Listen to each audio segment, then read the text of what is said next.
Et il Oui, y c'est vrai. a, il y a quand même cette culture du vide. Et en fait, j'ai tellement peur de pas apporter quelque chose de plus. J'ai tellement peur de pas changer ça. Et à chaque fois, tout ce que je fais, je me dis, mais est-ce que le monde en a besoin? Bonjour à tous, je suis Mélanie Legendre et vous écoutez le Melting Pot, le podcast d'improvisation où mon amie Pauline Perrier et moi-même tirons chaque semaine un sujet au hasard afin d'en débattre spontanément en moins de 30 minutes. Dans ce nouvel épisode de The Melting Pot, on va tirer le sujet la crédibilité quand on est jeune. Donc en partant de là, on va bien sûr parler de la notion de crédibilité en règle générale. On va la lier au domaine professionnel, à notre cercle d'amis ou même à notre famille, en parlant un petit peu de nos expériences personnelles.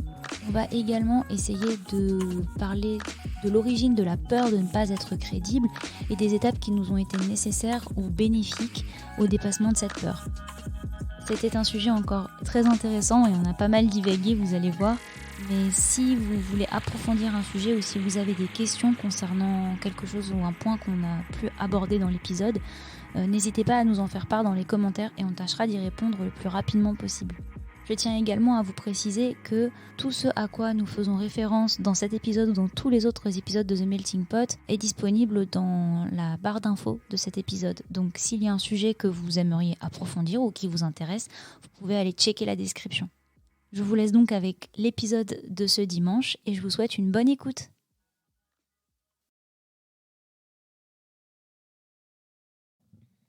Effectivement, c'est vrai qu'on parle beaucoup. On parle beaucoup, mais c'est intéressant dans tous les cas. Ouais, moi j'aime bien parler avec toi. Donc c'est assez chouette. Donc du coup, on se retrouve dans un nouvel épisode de The Melting Pot. Et aujourd'hui, ça va être à moi de tirer le sujet du petit bocal. T'as le stress? Un peu. T'as tiré des bons sujets jusqu'à maintenant. Alors du coup, j'ai peur de tirer un truc où on va dire 2 phrases et c'est terminé. Je pense que c'est un T'as papier pas à toi. fait d'ASMR avec le pot, je suis un Je peu déçue. m'excuse. Pour nos auditeurs. C'est un cauchemar. Je pense que c'est un papier à toi, ouais. La crédibilité quand on est jeune. Ah. Moi, je sais pas ce qui m'est passé par la tête, mais j'étais en forme. Est-ce que tu penses que... déjà, je vais juste te poser la question, pourquoi tu as choisi ce sujet-là? En tout cas, tu penses que ça vient d'où comme réflexion? Parce que je crois qu'on avait eu une discussion ce jour-là. Parce que du coup, pour rappeler aux auditeurs, on met des petits papiers dans le pot un peu toute la semaine dès qu'on a une idée qui nous passe par la tête. Et je crois qu'on avait eu une discussion sur le fait d'avoir des responsabilités ou de lancer des projets et de se sentir légitime dans ce qu'on fait. Ah d'accord, ok. Et du coup, quand on est jeune, c'est pas toujours évident parce qu'on va nous avancer le manque d'expérience, des choses comme ça. Quand on est une fille, en plus, je pense que comme on va souvent avoir tendance à être un peu plus douce ou un peu moins affirmée, pas se lancer. Ouais, à pas se lancer, avoir un peu plus peur du regard des autres. Je pense que du coup, on va avoir encore plus peur de pas être légitime et donc, je pense que c'est pour ça la crédibilité quand on est jeune. Genre, est-ce qu'on est légitime pour faire des choses alors qu'on a moins d'expérience que quelqu'un? Est-ce qu'au contraire, on apporte une fraîcheur? Est-ce que pour manager une équipe, surtout si tu es face à des gens plus vieux, c'est facile de réussir à s'imposer? Ok. Et toi, du coup, tu penses que tu as senti un manque de crédibilité une fois dans ta vie quand tu étais jeune? Est-ce que tu as vraiment été confrontée à un moment où tu t'es dit que tu te sentais pas crédible et que tu n'étais pas à ta place et que c'était pas à toi de faire ça, par exemple? À peu près tous les jours de ma vie.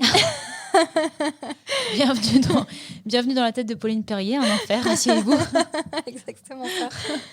Ouais, non, mais parce que j'ai toujours besoin d'être dans le travail, j'ai toujours besoin d'avoir des projets, j'ai toujours besoin de lancer des trucs. Et j'ai envie de toucher à tout, en fait, tout m'intéresse. Et après, je suis là, genre, mais pourquoi je fais ça? Est-ce qu'on va pas me prendre pour... est-ce que je fais bien? Est-ce que c'est assez... Est-ce que je suis à la hauteur? Aujourd'hui, les gens construisent beaucoup sur du vide. Et Oui, il y c'est vrai. a quand même cette culture du vide. Et en fait, j'ai tellement peur de pas apporter quelque chose de plus. J'ai tellement peur de pas changer ça. Et à chaque fois, tout ce que je fais, je me dis, mais est-ce que le monde en a besoin? Après, ça va être un retour positif qui va me faire me dire, ok, ça valait la peine que je le fasse. Mais tant que ce retour il est pas arrivé, je vais me dire, en fait, soit t'as tué des arbres pour rien, pour mes romans, Oui. soit là, t'as passé beaucoup de temps à faire un truc, mais finalement, est-ce que t'aurais pas mieux fait d'aller voir tes potes Ouais. Je sais pas ce que t'en penses, toi, de la crédibilité quand on est jeune.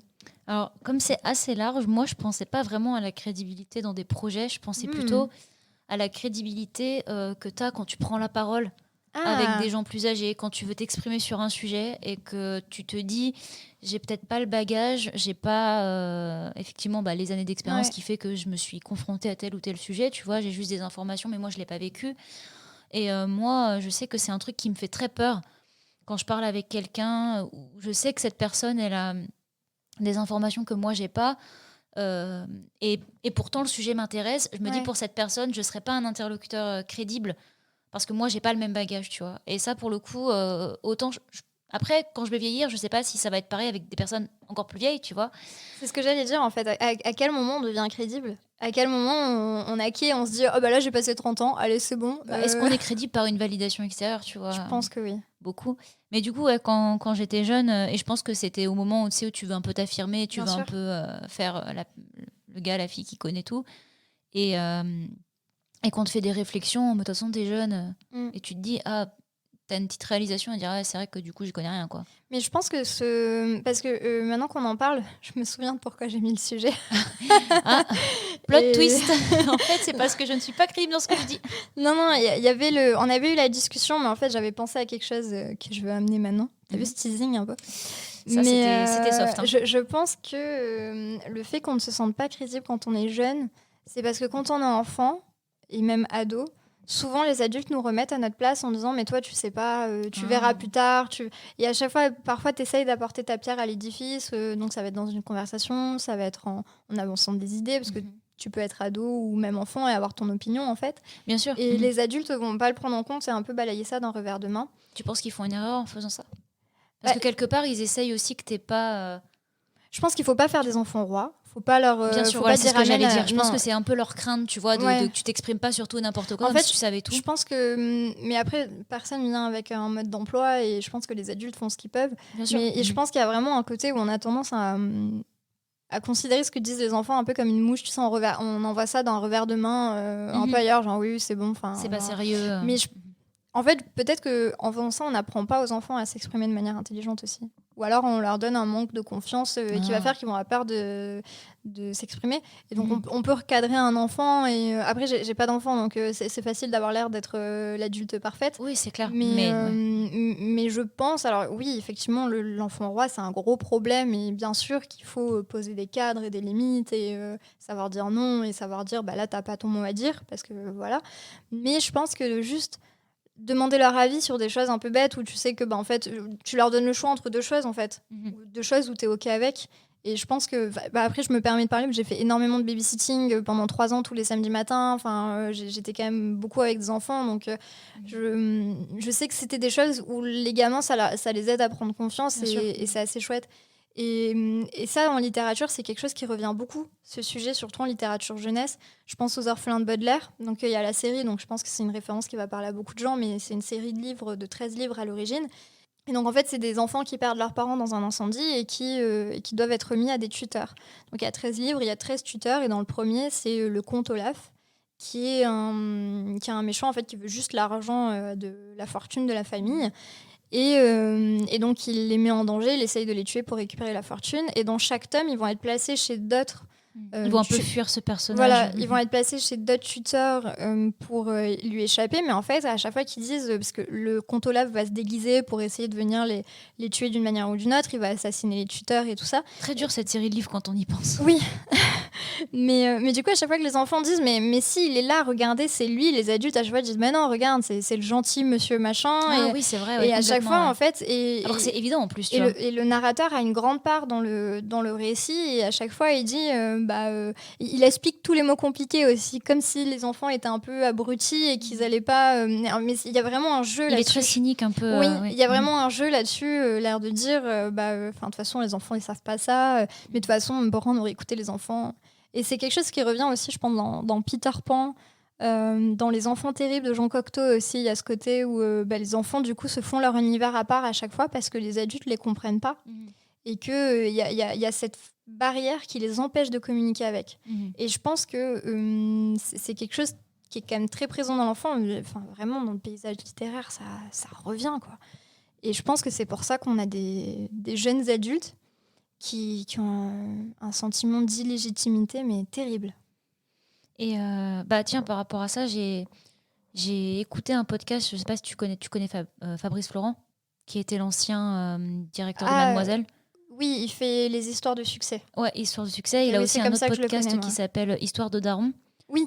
Et voilà, et ça, et à un moment donné, il parlait de l'éducation de ses enfants et il disait, en gros, quand ses enfants disent quelque chose, et c'est pas que c'est stupide, mais c'est que tu sais que c'est faux ce qu'ils disent. Et ben en fait, il va pas les reprendre ou alors il va pas dire ok non c'est pas ça, tu vois, juste non. Il va leur dire ok pourquoi tu penses ça. Genre, mais je pense que c'est une bonne façon de faire. Et je trouvais ça hyper intelligent. Pourquoi tu penses ça? Pourquoi tu penses que moi j'ai tort? Qu'est-ce qui t'a fait penser ça, tu vois? Et il essaie vraiment de creuser. Bon, évidemment, l'enfant, à un moment donné, il bloque, tu vois, parce qu'il n'a pas les outils. Mais déjà, ça leur donne l'habitude d'argumenter et de réfléchir à pourquoi ils pensent ça. Parce qu'en fait, le problème, c'est qu'aujourd'hui, on est avec plein de gens qui balancent des affirmations pour tout et pour rien. Exactement. Et qu'en fait, ils ne savent même pas pourquoi ils pensent ça. Exactement. Donc, je pense que c'est dès l'enfance que ça se forme. Après, s'il y avait une bonne façon d'être parent et une façon universelle, ça se saurait. La méthode, elle serait connue. Une méthode bien constructive et qui est hyper utile, et il faisait pareil pour les insultes. Alors c'est autre chose, mais par exemple il disait si ces enfants, tu sais, parce que tu apprends souvent des insultes à l'école que tu vas répéter sans savoir ce que ça veut dire. Et une fois une de ses filles l'a insulté comme ça, tu vois, et en fait au lieu de juste lui mettre une gifle et dire ça se dit pas, il lui a demandé ok pourquoi tu dis ça, genre c'est quoi ce que tu essaies de me transmettre en me disant ça, tu vois. Un self-control, je pense. Ouais, ah oui, mais ce gars a un self-control de malade, bien sûr. Patience incroyable. Hyper patient. Ouais. Mais pour le coup, je me dis, ça, c'est des enfants qui vont grandir avec toujours le ok, pourquoi je dis ça. Ouais, mais je pense que c'est important de se poser des questions sur pourquoi on dit les choses, en fait. Mais je trouve que des fois, alors évidemment, ça n'empêche pas que des fois, on peut être spontané parce qu'il y a l'émotion qui parle et tout. Mais il faut être capable, après coup, peut-être de dire, ok, pourquoi j'ai agi comme ça, pourquoi j'ai parlé comme ça. Et être capable de dire, j'ai eu tort aussi. Bien sûr. Ça, moi, c'est quelque chose qui m'a changé la vie parce qu'il y a beaucoup d'ego. Et je pense qu'il vient un peu aussi de cette enfance, tu sais, où tu veux t'imposer. Ouais. Et où c'est pas évident de dire, bah là, j'ai dit des grosses conneries.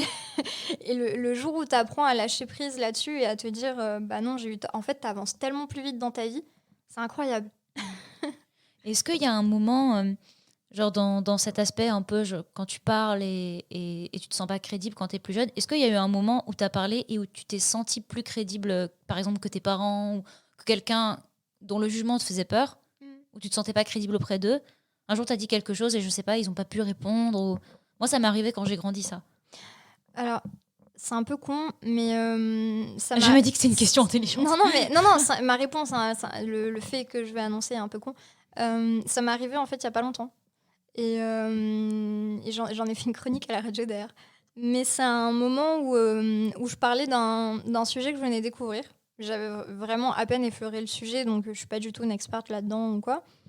Et en fait, c'était de la physique quantique. Et j'ai commencé à en parler avec mes parents. Et j'ai vu que, donc j'étais à un repas de famille, que tout le monde commençait à me tourner un peu en ridicule, là, en disant mais pourquoi tu nous sors ça, prochain repas de famille, si tu ramènes quelqu'un, t'en prends un normal, hein, parce qu'avec toi on n'en peut plus. Et j'ai vu qu'il y avait ce côté de tourner en ridicule parce que ça, derrière il n'y avait pas le répondant. Et que eux ils n'allaient pas se sentir crédibles. Et que eux, voilà. Et alors que moi en plus, vraiment, je suis pas du tout experte là-dedans, j'ai absolument aucune prétention sur le sujet. Et c'était juste, j'étais contente, j'avais appris un truc, tu vois, et j'avais trop envie de le partager. Et du coup, il y a eu un peu l'enfant en moi qui a tiqué, il a l'air de dire mais pourquoi vous comprenez pas ce que j'essaye de partager?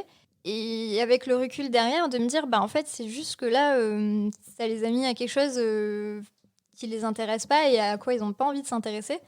Et du coup, c'était plus facile de me tourner moins en ridicule que de se dire là on sait pas. Oui, c'est vrai. J'ai un peu ça aussi. Tu as vécu ça, toi? T'as des exemples? Moi, j'ai eu ça. En fait, souvent, je pense que ça vient avec les études, à partir du moment où je suis très fière de mes parents, mais ils n'ont pas les diplômes que nous, on a, déjà, parce que l'éducation n'avait pas la même valeur. C'était pas pareil à l'époque. Voilà, les diplômes n'avaient pas la même valeur, ça débouchait pas sur les mêmes choses et tout. Et ouais, typiquement, tu reviens de cours, t'as appris un truc, un concept. Moi, en plus, je lisais beaucoup. Mes parents, pas du tout.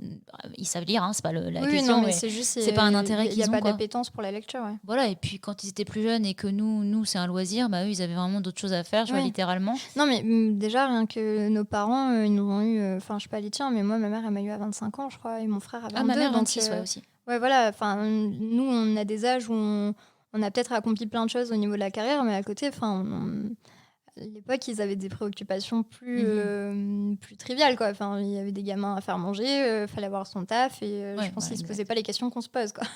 Mais du coup, j'étais... je sais plus si je revenais de cours ou si j'avais lu quelque chose. Effectivement, t'es à un repas, tu dis quelque chose et puis t'attends un avis, t'attends un partage, un truc, une discussion qui se crée. Et genre là, tu te rends compte que, ouais, pareil, il te tourne un peu en ridicule en mode, c'est elle avec ses bouquins là. C'est parce que t'as appris encore. Et en fait, t'as cette réalisation de te dire, mais en fait, vous savez pas quoi me dire. Ouais. Et du coup, c'est vous qui n'êtes pas crédible si vous répondez. Et c'est un peu bizarre cette réalisation, je trouve. Est-ce qu'il a été douloureux pour toi, ce constat, de te dire, peut-être qu'on n'a rien à se dire? Alors, à la fois, je me suis sentie bien sur le coup. J'ai un peu honte de le dire, mais non, mais je me suis sentie bien dans la mesure... Ouais, dans la mesure où je me suis dit, ah ok, intellectuellement, j'ai dépassé quelque chose. Ouais. J'ai dépassé Alors, c'est horrible de dire non, ça, mais c'est l'ego qui rentre dans le en sens, jeu. un stade, tu vois. Je me dis, ça veut dire que je vais devoir aller trouver d'autres personnes pour en parler. Parce que les gens autour de moi ne sont pas dans ce truc. Moi, je visualisais ça comme de la hiérarchie, des niveaux, alors qu'en fait, c'est juste différent. Bien sûr. Mais à ce moment-là, je visualisais ça comme ça. Et il y a aussi eu un truc un peu triste de me dire, peut-être que maintenant, soit eux, ils vont me voir comme étant quelqu'un de ultra pompeux, soit la tristesse de se dire, en fait, on n'a plus rien à se dire, ou alors on n'a plus de trucs intéressants à se dire, parce que c'est des sujets où vous n'allez pas vous sentir crédible, donc vous n'allez pas vous aventurer dedans. Ouais. Mais dans un autre thème, on a parlé un peu de harcèlement scolaire et du fait que être bonne élève, ça, c'était mal vu. Genre des insultes, c'est tête d'ampoule, le premier de la classe, l'intello. Les traumas qui ressortent là tout de suite.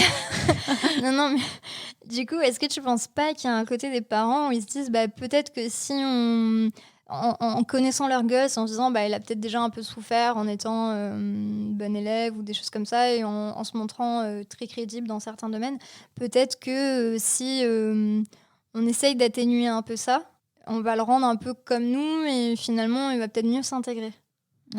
Ouais, peut-être. Tu sais, c'est possible. Et je pense que ça va de pair avec le fait que la peur d'avoir rien à se dire, c'est tes parents, bien sûr, qu'ils ont envie de te dire des trucs.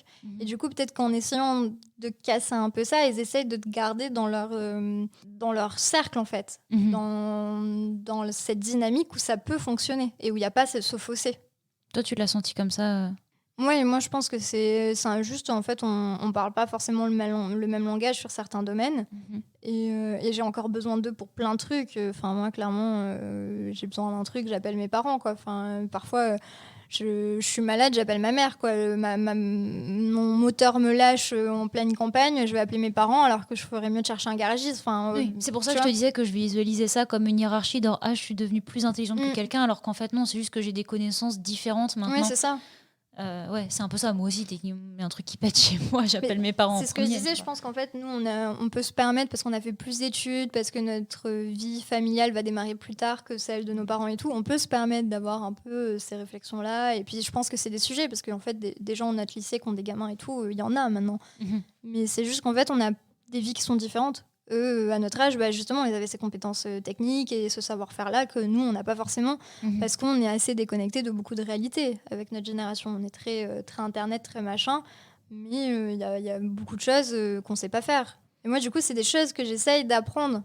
Mais ça, qu'en fait, comme je suis tellement dans la partie théorique, que je ne suis pas foutue de le faire avec mes mains. Et en fait, finalement, plus j'essaye d'apprendre ces choses-là, plus je creuse le truc. Et en plus, je sais pas si tu as ce truc, mais tu sais, par exemple, quand tu as une discussion avec tes parents où tu t'es senti crédible dans ce que tu disais, du coup, et tout ça, et que, allez, 1 heure après, tu vas avoir un problème sur un truc que tu n'es pas capable de résoudre, tu as un peu ce truc de tes parents qui vont te dire, là, tu vois, moi, je suis crédible et pas toi, là. Ouais, ils aiment bien me rappeler que j'ai ils quand même aiment bien besoin aussi, d'eux, ouais. C'est un peu leur truc de dire, t'as parlé physique quantique, maintenant on va parler de comment on répare une tuyauterie, tu vas voir. Mais je pense que c'est de bonne... Enfin, je le prends pas mal. Je pense que ça me vexait plus avant, parce que quand t'es ado, t'es un peu dans ce rapport de force, tout ça. Oui, carrément, oui, bien sûr. Mais maintenant, en fait, je me rends compte que la famille, c'est tellement important dans ta vie, et c'est tellement ce qui fait que tu te construis et qui va faire que t'es heureux ou pas, que tu vas avoir des traumas ou pas, parce que c'est là que globalement... Tu recherches plus la crédibilité, en fait, je pense. Ouais, je pense, moi, j'ai accepté que je resterai leur petite fille, en fait. Et c'est un truc que j'allais te demander aussi, c'est en termes de crédibilité, il n'y a pas des fois où, par exemple, tu vas tout déchirer dans un projet au taf ou une passion ou je ne sais quoi, tu vas arriver dans ta famille, tu vas vouloir un peu crâner ou alors en tout cas, tu vas vouloir garder cette position crédible en mode je suis une meuf au top. Et puis quelqu'un va te faire une réflexion ou une situation va te ramener en fait à une toute petite fille. Et en fait, finalement, quand t'es en famille, tu peux tout gérer dans ta vie, tu peux être au top. Et finalement, quand t'es avec tes parents, bah, tu redeviens toujours une gamine de 7 ans, quoi. Ouais, Ça te le fait pas ? Si, complètement, oui. Mais je sais pas, est-ce que pour toi c'est intéressant ça ou est-ce que c'est un problème ? Est-ce que tu prends un plaisir coupable ou Je pense que j'y prends un plaisir coupable dans la mesure où je vois que ça rend mes parents heureux, tu vois. Et je pense qu'ils font ça aussi par nostalgie, parce qu'ils veulent retrouver des moments, ils veulent retrouver cette... Ah ouais, voilà, je pense que les parents, ils ont quelque chose de très passeur de savoir. Et à partir du moment où c'est toi qui leur passes le savoir, peut-être qu'ils se sentent plus utiles, tu vois. Ouais, et peut-être que ça les met face à une réalité qu'ils vieillissent. Parce que, bien sûr. Et que du coup, ils sont plus crédibles maintenant, eux. Parce que c'est souvent aux personnes plus âgées qu'on va apporter assistance, qu'on va expliquer les nouvelles technologies, les nouveaux trucs.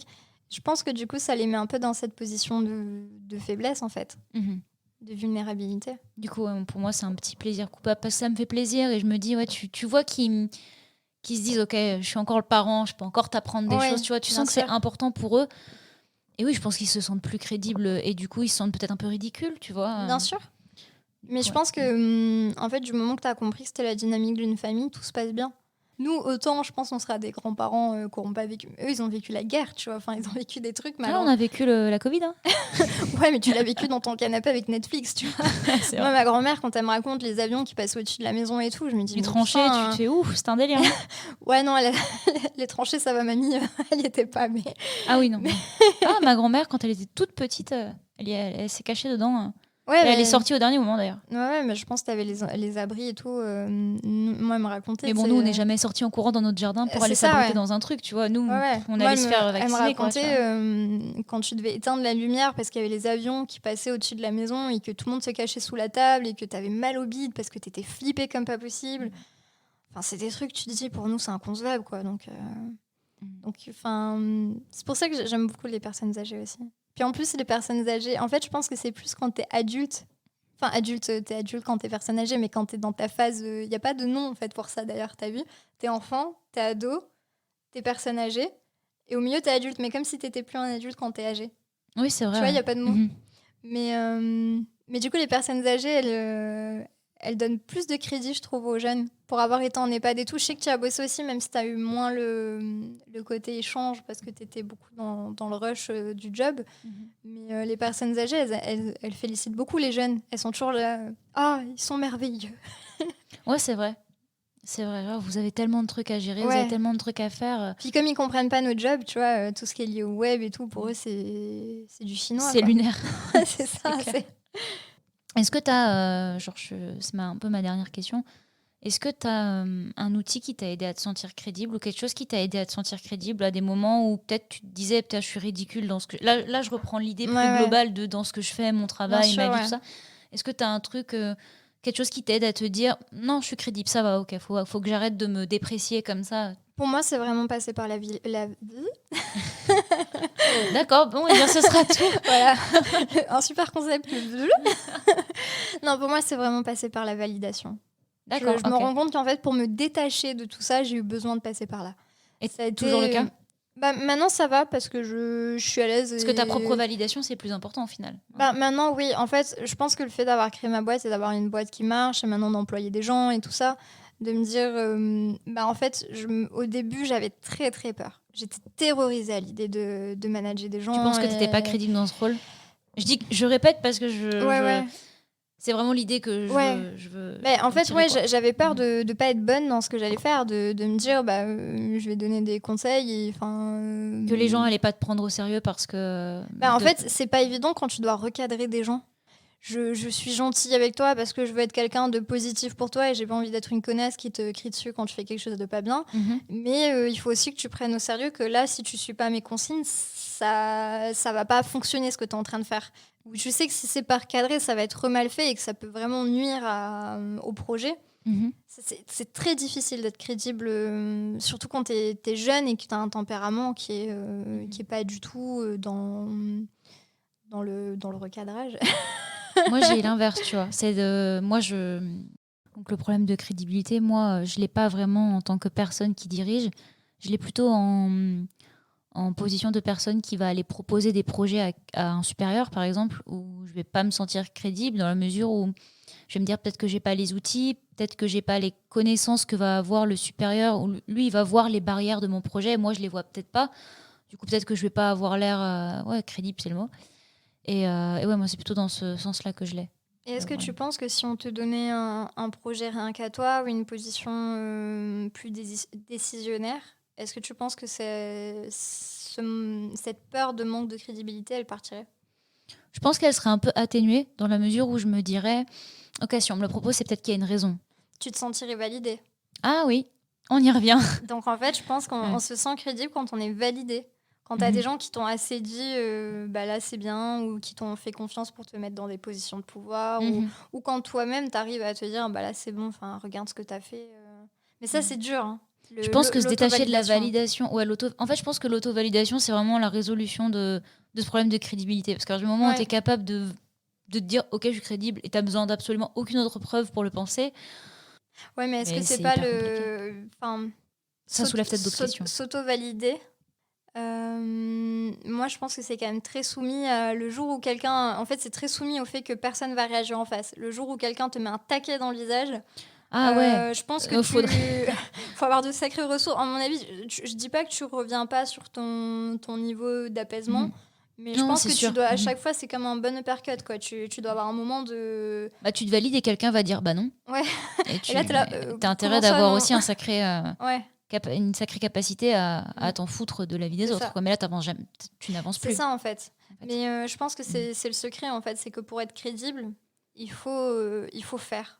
En fait, il ne faut pas arrêter, même quand tu as des doutes, même quand tu te sens illégitime. Même après la validation ou non-validation des gens, d'ailleurs. Même si on te dit... Alors après, bien sûr, si tout le monde te dit, alors là, tu pars vraiment dans une direction. Il faut écouter aussi les sirènes qu'on te met. Oui, mais bien sûr. Tu choisis ou pas de les suivre, mais il faut les prendre en considération. Il faut en avoir conscience, Parce que je pense que si vraiment tout le monde te dit que tu vas dans la mauvaise direction, c'est peut-être que tu y vas. Tu vois, peut-être qu'il y a une falaise au bout.